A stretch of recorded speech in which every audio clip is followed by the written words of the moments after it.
contenido proporcionado en este podcast tiene fines informativos y educativos únicamente. Cap Medical presenta.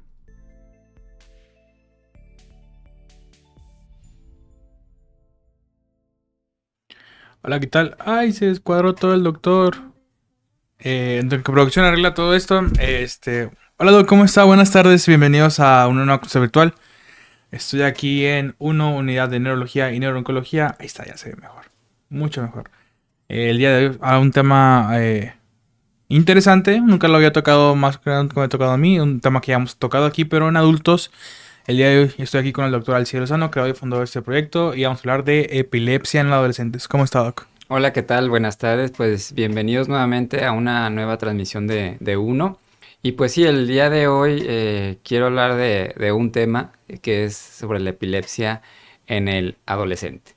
Espero que les agrade. Doc, antes de entrar ya como en el tema de adolescentes, ¿por qué no nos explica a nosotros los simples mortales que ven este canal, a lo mejor que no han visto estas consultas virtuales, qué es la epilepsia?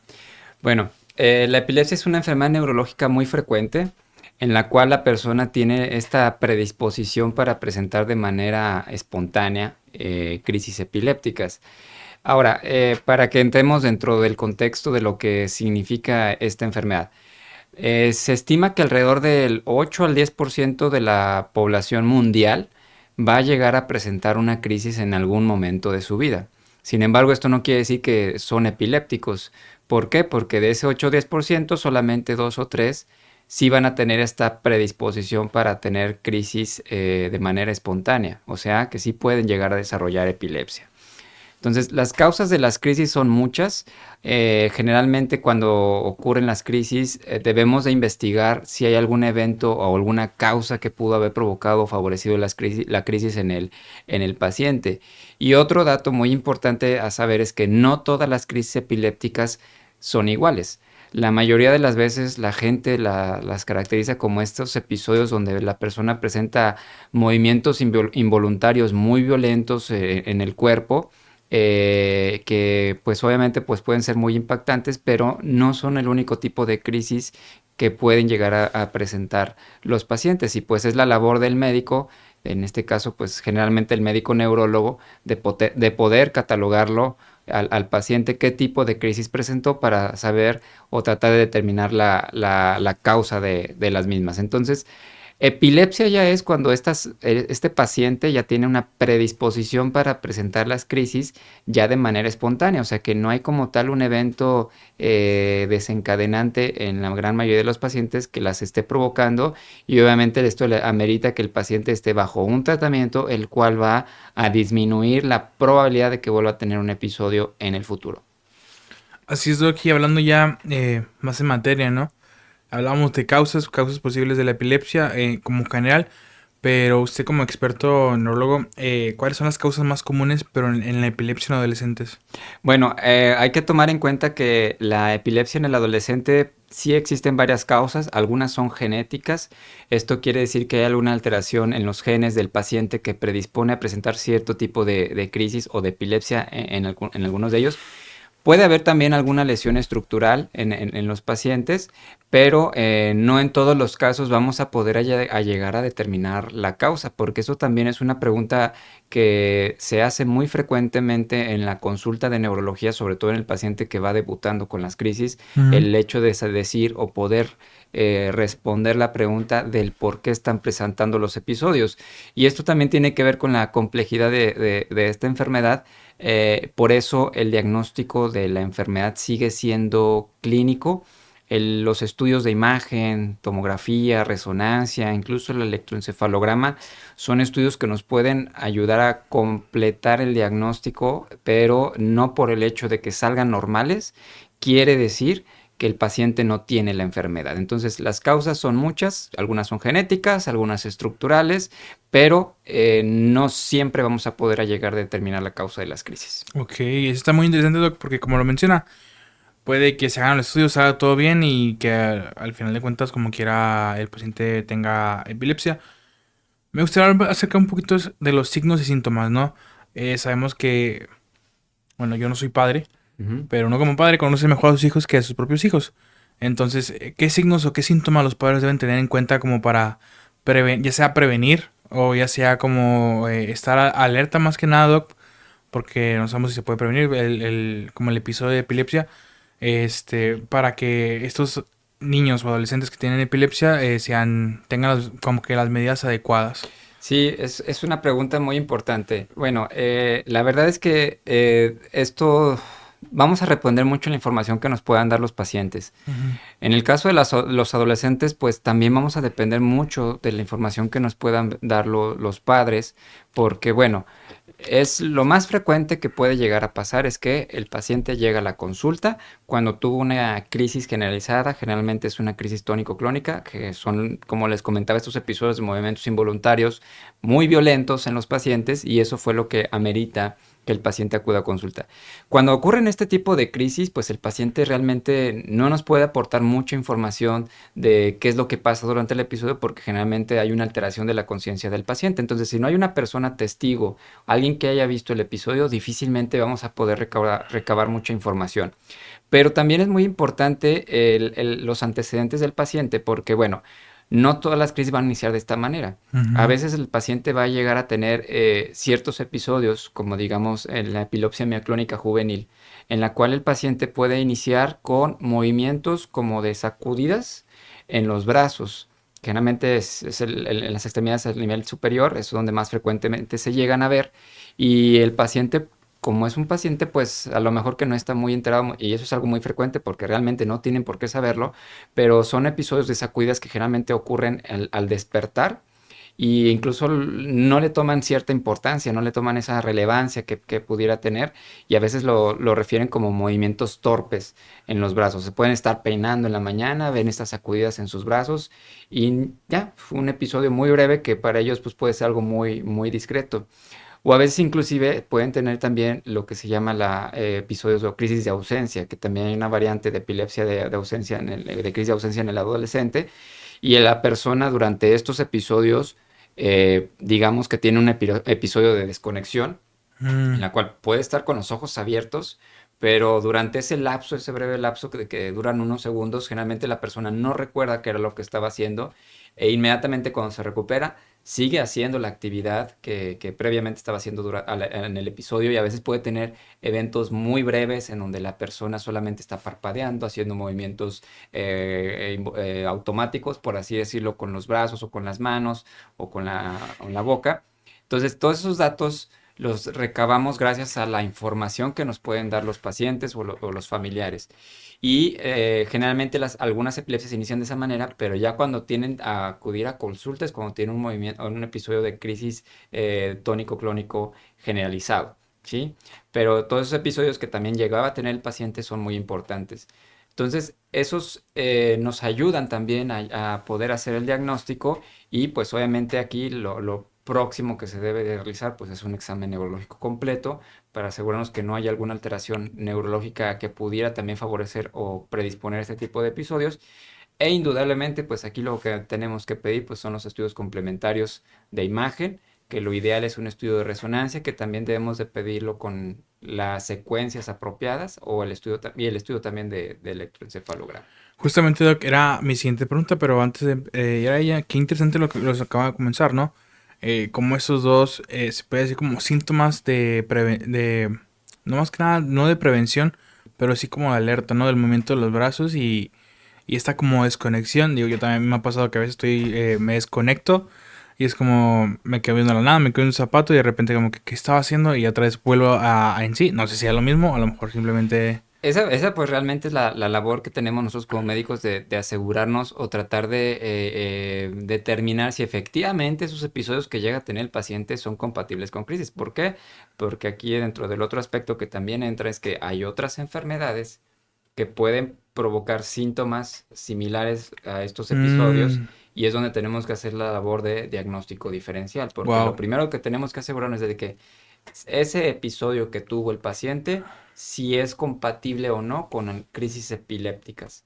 Porque en dado caso de que no sean compatibles por algunos datos que por ahí recabemos a la información durante la entrevista, durante el examen, el interrogatorio de la valoración neurológica, pues tenemos que hacer esta parte del diagnóstico diferencial, porque hay patologías que pueden similar, como te comentaba, estos episodios, y pues obviamente que el diagnóstico y el tratamiento pues cambia, ¿sí? Entonces, la primera es asegurarnos de que efectivamente esos episodios que está teniendo el paciente son compatibles con crisis epilépticas, y si son compatibles con crisis, pues ya una vez que lo tengamos la mayor certeza posible, solicitar los estudios complementarios para tratar de dar un diagnóstico más preciso.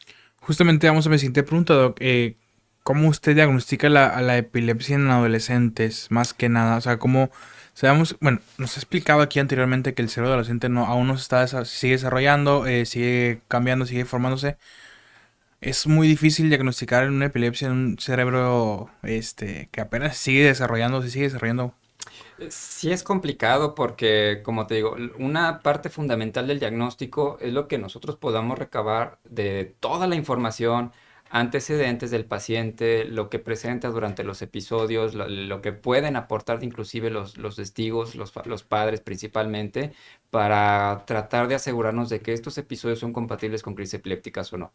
Posteriormente, pues obviamente el examen neurológico, como en todos los pacientes, vamos a requerir hacer un examen neurológico completo y posteriormente ya los estudios de gabinete, que en este caso los más recomendables en el caso de estudio de imagen es el estudio de resonancia magnética, que aquí es bien importante pedirlo con las secuencias o el protocolo de imagen apropiado para que podamos llegar a determinar en el estudio si es que existe alguna lesión sugestiva que pudiera estar favoreciendo los episodios, y obviamente el estudio de electroencefalograma. En algunos casos, el estudio de electroencefalograma habitual, que dura de 20 a 30 minutos, sí nos puede aportar información, pero también vamos a veces se requieren en casos más complejos hacer un monitoreo continuo del electroencefalograma, que el seguimiento del electroencefalograma continuo puede durar el registro hasta 24 horas. Entonces, Wow.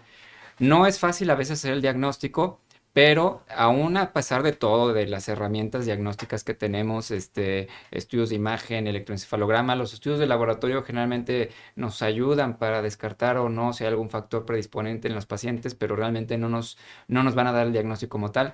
El diagnóstico al día de hoy de la epilepsia sigue siendo clínico. Esto es, basándonos en los síntomas y signos que presenta el paciente, es lo que nos vaya a ayudar a dar el diagnóstico. Y a veces, pues para ciertos síndromes epilépticos, que en este caso es cuando ya presentan un patrón característico en el electroencefalograma, pues aquí el electroencefalograma sí nos puede ayudar. Wow. Wow, doctor, lo que nos está explicando es mucha información, pero es información realmente importante. Ya aquí para finalizar, aquí producción me dice que ya nos queda poco tiempo. ¿Qué tratamientos hay disponibles para adolescentes? Sabemos que, bueno, no sé, yo quiero, como aquí van dos vías, doc. ¿Es un tratamiento estándar junto con el medicamento que es para adultos o el tratamiento cambia totalmente y la dosis también cambia por el hecho de que aún siguen siendo adolescentes y siguen formando? Sí debemos de tener muchas consideraciones en el tratamiento en estos pacientes. El principal dato que aquí tenemos que hacer mucho énfasis, y no lo digo por el paciente con epilepsia en general, pero en particular en adolescentes es un poquito complejo, porque sabemos que es una etapa difícil de la vida, pero aquí hay que hacerle mucho énfasis, mucho hincapié, y tenemos que dirigirnos de manera apropiada hacia el adolescente, que es el paciente en sí, que es muy importante que él comprenda lo que significa tener esta enfermedad, Mm. ¿sí? Obviamente que esto va a depender mucho también que el paciente tenga un buen apego al tratamiento, porque como sabemos, en cualquier parte del mundo, el principal motivo, el principal factor por que una persona con epilepsia no está bien controlada, tiende a ser porque no hay un buen apego al tratamiento, ya sea Mm. porque no se está tomando bien el medicamento, olvido de dosis, etcétera. Entonces, vamos a depender mucho de que el paciente entienda eso para que tenga un buen apego al tratamiento. La elección del medicamento va a depender también mucho del tipo de crisis que presenta, porque hay crisis que, como les comentaba, son focales. Esto quiere decir que la actividad eléctrica o los síntomas que se provocan dentro del cerebro solamente están localizados en un lóbulo o en un hemisferio, o cuando es generalizada, que quiere decir que la actividad se propaga hacia ambos hemisferios. Entonces, dependiendo del tipo de crisis, que ya la manera de catalogarla depende del neurólogo, es la elección del tratamiento.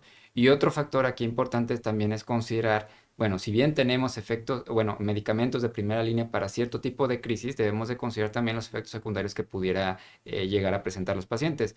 Una preocupación, por ejemplo, en el caso del adolescente pudiera ser que por el medicamento el paciente pudiera tener una ganancia de peso.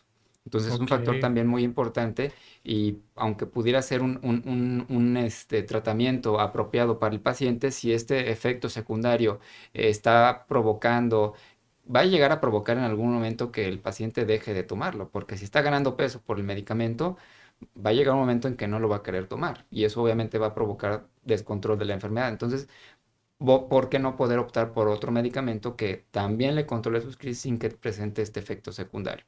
Sí. ¿Sí? Y obviamente también debemos de escoger el medicamento apropiado. ¿Por qué? Porque no todos los antiepilépticos son iguales, ¿sí? Hay antiepilépticos que en ciertos casos de pacientes que tienen epilepsia en la adolescencia pueden favorecer a mayor descontrol de crisis, ¿sí? Ok. Aunque sea un antiepiléptico no quiere decir que lo va a ayudar al buen control de los episodios. Entonces, por eso la importancia de tener una buena clasificación del tipo de epilepsia que tiene el paciente para elegir el tratamiento, disminuyendo la probabilidad de descontrol y obviamente que el paciente tenga mejor tolerancia al tratamiento. Y afortunadamente el día de hoy creo que sí tenemos un arsenal terapéutico bastante extenso que nos puede apoyar para el control de estos pacientes y posiblemente, obviamente también depende mucho del tipo de crisis que el paciente pues obviamente pueda tener incluso remisión completa de estos episodios. Wow, Doc, siento que es mucha información, es un tema muy interesante porque normalmente lo vemos en adultos, ¿no? Pero también es un tema que afecta a los adolescentes e incluso a los niños. Sí, de hecho la epilepsia le puede dar a cualquier persona, le puede dar, obviamente que hay grupos de edad en donde son más frecuentes en los niños que en los adultos, por ejemplo, pero eso no quiere decir que no pueda ocurrir en alguna etapa de la vida. Entonces, en los adolescentes también hay cierto tipo de crisis que se suelen presentar y obviamente que el pronóstico pues va a depender también del tipo de crisis de epilepsia que tenga en ese caso el paciente. Así es. Doc, ya para finalizar, es un tema muy interesante. Lo quiero invitar a hacer una parte 2 porque no hemos ni llegado ni a la mitad de las preguntas que producción aquí nos dejó. A lo mejor podríamos tocar ya un poco después la calidad de vida, porque sabemos que ser adolescente, en sí ser adolescente, todos somos adolescente, fue difícil, Sí. es difícil sobrellevar cambios en tu cuerpo, cambios de todo, hormonas, mente, gustos, identidad. Pero ahora con una enfermedad como la epilepsia debe ser aún más difícil, entonces, no sé, yo le dejo ahí como el tema sobre la mesa, es que llevar epilepsia en las adolescentes parte 2 para hablar un poquito más de calidad de vida y cómo sobrellevarlo. Este, pero algo que nos quiera decir ya para finalizar este live. Bueno, yo lo que pudiera comentar es que el paciente que acaba de ser diagnosticado es muy importante que entienda o le quede lo más claro posible lo que implica tener esta enfermedad, porque no nada más es el hecho de padecerla, sino también actualmente y que ocurre en todas partes del mundo, el estigma social, el estigma que existe es muy fuerte. Puede haber también afectaciones psicológicas, también por el hecho de padecer esta enfermedad y que eso es también lo que engloba la definición de tener epilepsia. Entonces, los pacientes que recién acaban de ser diagnosticados, en este caso particularmente el adolescente, es muy importante que tenga una adecuada relación con su médico, que exprese todas sus inquietudes, sus dudas, sus preguntas con el médico, que eso pues obviamente también va a influir en el tratamiento y pues en el pronóstico de esta enfermedad. Así es, Doc, y ya para finalizar les recuerdo todas las redes sociales del doctor Alcides Lozano, que es uno con doble n punto mx. Nos pueden encontrar en Facebook, YouTube, Instagram, TikTok, Spotify también. Ya no hay excusa, ¿no? Estamos en todos lados. Creo que también tienen LinkedIn, Doc. Sí, También tienen LinkedIn. Ya estamos en todos lados. O sea, ya no tienes excusa. Incluso nos vas a ver ahí, ojalá algún día, ¿no? Ahí volando. Bueno, casi. no volando el doc porque el doc tiene que consultar, pero pues información del doc algún día se va a enseñar. Es la luna, doc. Vamos a poner su logo en la luna Muy algún bien. día. Síguelo en todas partes, comparte ese contenido. Como siempre me gusta decir, es muy importante informarse, es muy importante conocer acerca de enfermedades, pero más importante acudir a consulta con tu neurólogo de confianza, que es el doctor Alcides Lozano, tanto en Monterrey como en Saltillo. Están apareciendo los números en pantalla y producción, después de los números, va a poner amablemente la dirección de consulta para que vayas y agendes tu cita y cheques ahí a tu niño adolescente que se levanta con movimientos raros en las mañanas, ¿no? Doc, ¿algo más que nos quieras decir para finalizar? No, pues yo creo que vamos a tomarte la palabra y para el próximo live haremos la segunda parte para tratar de completar esta información que espero que les sea de utilidad y pues también que les demos tiempo a la audiencia de que puedan mandarnos sus dudas y preguntas para el próximo live. Así es, Doc, y si producción y todo sale bien con producción, yo voy a estar aquí la siguiente semana. Si no, pues mire, también tenemos un equipo increíble junto con usted que trabajamos para dar lo mejor para todas las personas. Muy bien. Mi nombre es José Alvarado y nos vemos el siguiente lunes a la 1 de la mañana, a la 1 de la tarde aquí en Unidad de Neurología y Neurooncología. Hasta luego.